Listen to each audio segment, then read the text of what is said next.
So as you can see here, we had installed this new flooring and subfloor, which raised the overall height of the floor by approximately 3/8 of an inch. So this door that was currently on the stairs going down the basement will no longer fit in the opening. It will not operate. So what we're going to do today is we're going to trim a little bit off of the bottom of the door. And we have to be careful here. As you can see, there's solid wood here on the underside, but as you get up into this door, it's actually just a hollow panel. There's a cavity in behind here. So you cannot take too much off of the bottom of the door or you will impact the integrity of the structure of this door. So let's go ahead and get some measurements here and figure out exactly what we need to cut this door opening to. So off of the top of the floor to the top of the header here, we have 73 inches on the hinge side.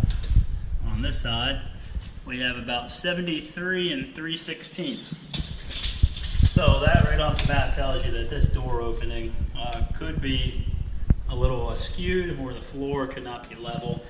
It is an older house, so we're going to go ahead and make this work. So as I mentioned, from the top we'll measure to the bottom. We got 73 here on this side. So 73-inch door and a 73-inch opening will not work. You need to have a little bit of a space on the bottom side to make sure that the door will open. So we're going to go ahead and cut approximately 1/4 inch off the bottom, the hinge side, and then we have 73 3/16 originally here on the handle side, and our door is now at 70. It's at 73. So we'll go ahead and let that go. We're going to take our straight edge.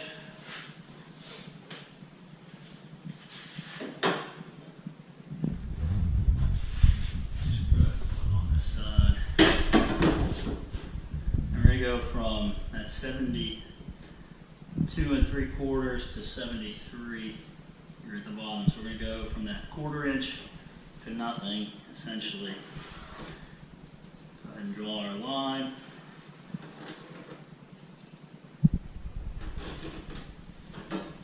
You can see somebody had already cut the bottom off of this door once before. So what I did off camera to ensure that this was going to work previously, prior to cutting and laying this out, and it's a good rule, and I should have explained it a little bit further earlier, is what I actually did, if you can come around. We had, because the floor does have a slight, it's not level by any means, so it does have a slight slope in one direction.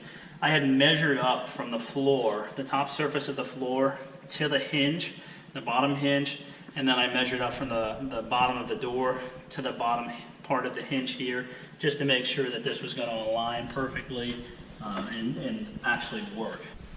So the tools you're going to need to perform this task is a circular saw, as we had already used, was the straight edge, a pencil, and a tape measure. And then we're also going to need a straight edge, sorry. So we're going to use this 1x material as the straight edge, and then you'll need a couple of clamps. But what we're going to do here is we're going to actually determine where our straight edge needs to be in relationship to where we need to cut. So what we're going to do is we're going to measure off of the leading edge of this fence to the blade, the inside of this blade, to determine where this is going to be. It'll make a little bit more sense as we go through it here. So if we get up tight against here and we measure from the blade to the edge of the fence, we have 1 9/16 of an inch. So we have 1 9/16. So let's set the saw aside, and you can see here our pencil line of where we need to cut. So we're going to go ahead and measure off 1 9/16 of an inch off of that line. So you have 1 1/2, 9/16 here. And again, when you measure, what you want to do is you never want to start at the edge of the tape measure. You're not going to have a very good, accurate measurement. So I like to start it at a whole number here, and then measure off, put that on the line, measure off 1 inch and 9/16 off of that. And we'll go down to the other side, and like we had said earlier, we're just going to go off the very edge here. That'll work for our purposes. So we'll go 1 inch and 9/16 of an inch off of there as well. And that'll give us the line in which we're going to place our straight edge.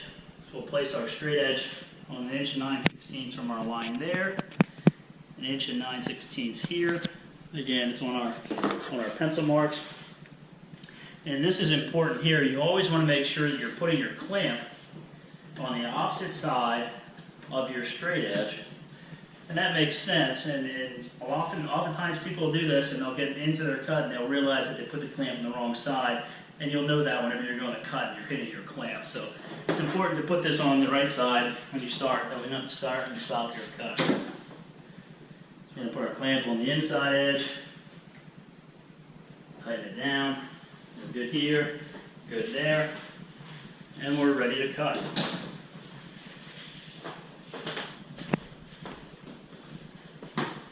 It's nice to have an assistant, especially when you're working in an enclosed space like this, such as this kitchen of this home that we're renovating. To have an assistant here to help you with a shop vac, to suck up the dust as it's being kicked off, so you can try to limit the mess that you're making. So we'll go ahead and turn on the shop vac.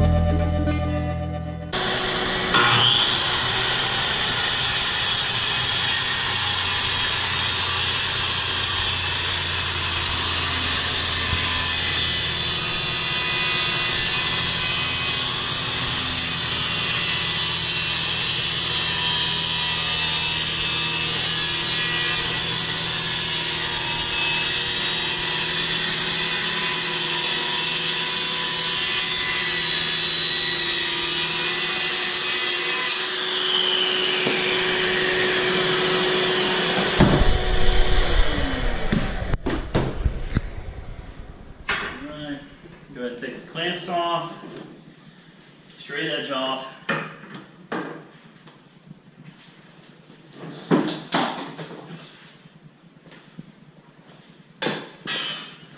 We're going to put the pins back in the door.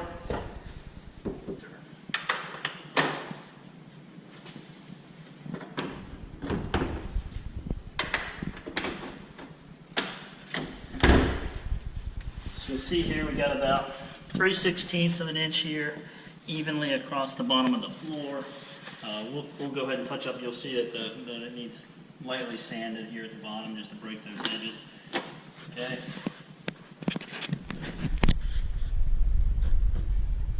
Again, it's getting tight over here. There is a hump in the floor.